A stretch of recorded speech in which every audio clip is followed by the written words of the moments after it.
ஸ்ரீ சங்கரா TV நேயர்களுக்கு வணக்கம். சுபதினம் நிகழ்ச்சியில் அனைவரையும் சந்திக்கிறதுல மிகவும் மகிழ்ச்சி. இன்னைக்கு ஆகஸ்ட் மாதம் 19ஆம் தேதி புதன்கிழமை.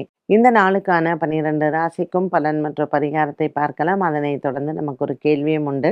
நேற்று இருந்த கிரக நிலைகள் தான் இன்னைக்கும் இருக்கு. ஸோ கிரக நிலைகள்ல எந்த விதமான மாற்றமும் இல்லை.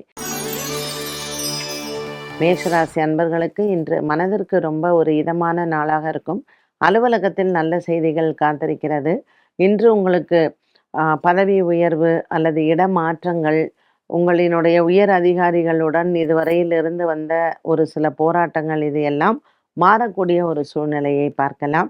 ஸோ இன்னைக்கு நீங்க எடுக்கக்கூடிய முடிவுகள் உங்கள் முன்னேற்றத்திற்கு ஒரு பெரிய வழிகாட்டியாக அமையும்.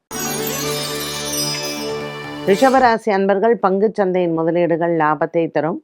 6ஆம் இடத்தில் இருக்கக்கூடிய சந்திரன் நல்ல ஒரு முன்னேற்றத்தை தருவதாகவே இருக்கும். வழக்கு விசாரணைகளில் இன்று உங்களுக்கு வெற்றிகள் கிடைக்கும். ரிஷபராசி அன்பர்களுக்கு இன்று வேலை விஷயத்தில் புதிய வேலை முயற்சி வெற்றியை தரும். பல நாட்களாக நீங்கள் இடமாற்றம் எதிர்பார்த்தவருக்கு இன்றைய நாளில் அதற்கான முயற்சிகளில் வெற்றிகள் உண்டு. மிதுன ராசி அன்பர்களுக்கு மனக்கவலைகள் இல்லை. குடும்ப பொறுப்புகள் அதிகரிக்கக்கூடிய ஒரு நாளாக இருக்கும். இந்த பொறுப்புகள் உங்களுக்கு ஒரு சுவையான சுமத்தாங்கியாகவே அமைகிறது. இன்று நல்ல செய்திகளும் வந்து சேரும். ராசிநாதன் புத பகவான் சூரியன் கேத்துவுடன் இருப்பதனால் சற்று மனதில் உங்களுக்கு ஒரு சில குழப்பங்கள் வந்து போகலாம். இன்று புதன்கிழமை மகாவிஷ்ணு ஆலய வழிபாடும் மற்றும் விநாயகரையும் வழிபாடு செய்யலாம். விஷ்ணு சஹஸ்ரநாம பாராயணம் சிறந்தது. கடகராசி அன்பர்களுக்கு இன்று கடன் தொல்லைகள் தீரும். உறவினர்களின் வருகை மனதிற்கு ஆறுதலை தரும். குடும்பத்தில் பழைய விஷயங்கள் மற்றும் சொத்து விவகாரங்கள் பேசி தீர்க்கப்படும். கடகராசி அன்பர்களுக்கு இன்றைய நாளில் வண்டி வாகனங்கள் வாங்குவது மாற்றுவது இதில் சார்ந்த விவரங்களை பேசும் பொழுது மனம் தெளிவு பெறும். தன்னம்பிக்கை உயரக்கூடிய நாளாக இந்த நாள் அமைகிறது. சிம்மராசி நேயர்களுக்கு இன்று குடும்ப குழப்பங்கள் தீரும். கடன் பாக்கிகள் மற்றும் கடன் சுமைகள் குறையக்கூடிய நாளாக அமைகிறது. ராசியில் சூரியன் புதன் கேத்து சஞ்சாரம் செய்வதனால் உடல் ஆரோக்கியத்தில் குறிப்பாக தோல் சம்பந்தப்பட்ட விஷயங்களில் பூரம் நட்சத்திரக்காரர்கள் சற்று ஜாக்கிரதையாக இருக்க வேண்டும். காது மற்றும் தொண்டை சம்பந்தப்பட்ட விஷயங்களிலும் நீங்கள் கவனமாக இருந்தால் இந்த நாள் நல்ல நாள்.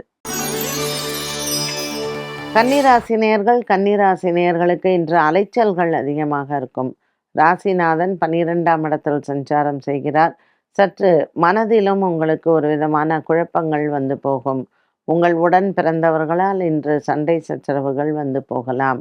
இன்று ஒரு அமைதி காப்பது நல்லது. கன்னிராசி அன்பர்களுக்கு நீண்ட தூர பிரயாணங்களும் அது ஆன்மீக பிரயாணமாக இருந்தால் மனதிற்கு நல்ல ஒரு ஆறுதலை பார்க்கலாம்.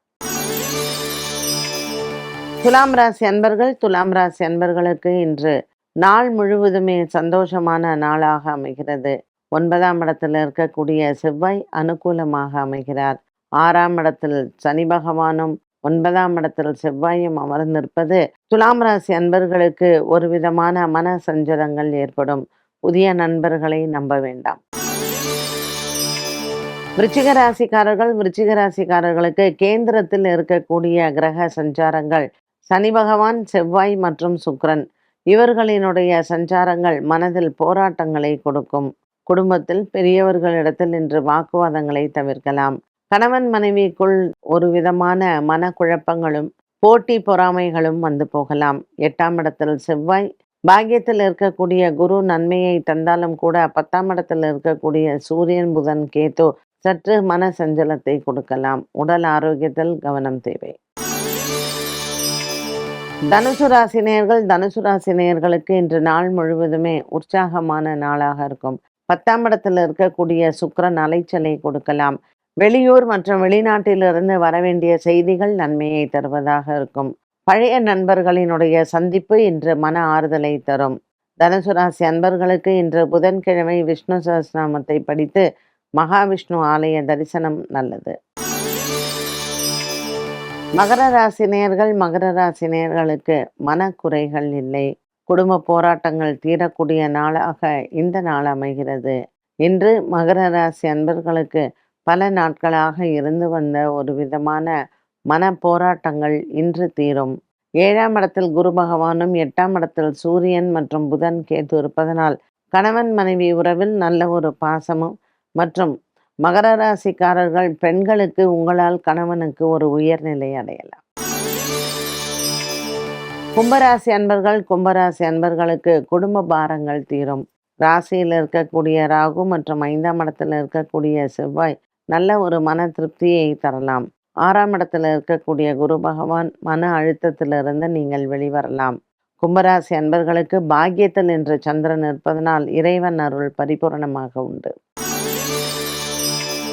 மீனராசிக்காரர்கள் இன்று சந்திராஷ்டம தினமாக அமைகிறது.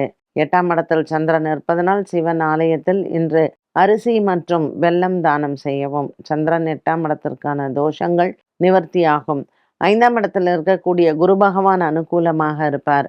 வீடு வாங்குவது, வீடு கட்டுவது மற்றும் வீடு சம்பந்தப்பட்ட விஷயங்களில் இருந்து வந்த குழப்பங்கள், பிரச்சனைகளுக்கு நல்ல தீர்வு கிடைக்கும். மீனராசி அன்பர்களுக்கு இன்று பல நாட்களுக்கு பிறகு மனம் அமைதி பெறும். 12 ராசிகளுக்கும் உண்டான பலன் மற்றும் பரிகாரத்தை பார்த்தோம். இந்த நாளுக்கான கேள்வியை பார்க்கலாம். கிரகங்களின் சஞ்சாரப்படி இந்த ஆவணி மாதத்தில் நாம் செய்ய வேண்டிய பரிகாரம் என்ன? பொதுவாகவே இப்போ ராகு கேது தான் உங்களுக்கு ரொம்ப டாமினேட்டிங்காக இருக்குது. அதுவும் கூடவே சூரிய பகவான் கேதுவோடு இருக்கிறதுனால எல்லாருமே ஞாயிற்றுக்கிழமையில் விநாயகருக்கு வழிபாடு செய்கிறது ரொம்ப விசேஷம். ஸோ சூரியன் கேதுவோடு இருக்கார், புதனும் சேர்ந்துருக்காரு. அப்படிங்கும்போது ஆரோக்கியம் தான் ரொம்ப குறைபாடோடு இருக்கும். விநாயகருக்கு தேங்காய் மாலை போடுறது, இல்லை விநாயகருக்கு வெடலை தேங்காய் உடைக்கிறது, ஆவணி மாதத்தில் வரக்கூடிய சதுர்த்தியில் கணபதி ஹோமம் பண்ணுறது வீட்டில், இது எல்லாமே ரொம்ப சிறப்பு வாய்ந்தது.